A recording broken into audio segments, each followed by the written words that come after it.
রাজ্যে প্রকল্পের ৬ লাভ জানিয়ে গর্বের শেষ নেই রাজ্যের শাসক নেতা মন্ত্রীদের। কিন্তু প্রকল্প থাকলেও সুবিধা কোথায়? বার্ধক্য ভাতা সহ একাধিক সরকারি সুবিধা থেকে বঞ্চিত ঝাড়গ্রামের টুলিবর গ্রামের সবরপাড়ার বাসিন্দারা। অভিযোগ জানালেও পাশে দাঁড়াননি কেউই। চোখে জল বাসিন্দাদের। স্বাস্থ্য থেকে শিক্ষা সর্বত্র এই বাংলায় ঝুড়ি ঝুড়ি অভিযোগ দুর্নীতির। কিন্তু সেই জায়গায় দাঁড়িয়ে শাসক দলের নেতারা বারংবার বলে থাকেন যে জঙ্গলমহল হাসছে, উন্নয়নের নিরিখে রয়েছে জঙ্গলমহল। কিন্তু কেন এই সমস্ত সবরপাড়ার সাধারণ মানুষ এখনো সমস্ত সরকারি প্রকল্প থেকে বঞ্চিত, তা নিয়ে কিন্তু প্রশ্ন উঠছে এই টুলিবর গ্রামে। সব থেকে অত্যন্ত গরিব পাড়া, সবার কাস্টের প্রায় ঘর আমাদের এখানে সবার কাস্টের ঘর আছে মিনিমাম 90 থেকে 95টা।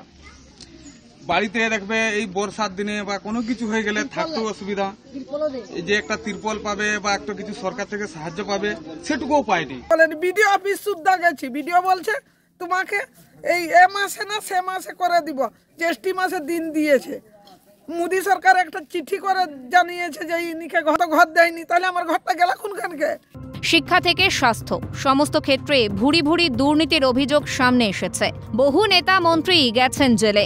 যদি সাধারণ মানুষের জন্য তৈরি হয় সরকারি প্রকল্প, তবে কেন ভুগতে হচ্ছে এ রাজ্যের সাধারণ মানুষকে? কবে মিটবে জঙ্গলবাসীর সমস্যা? ক্যালকাটা নিউজ।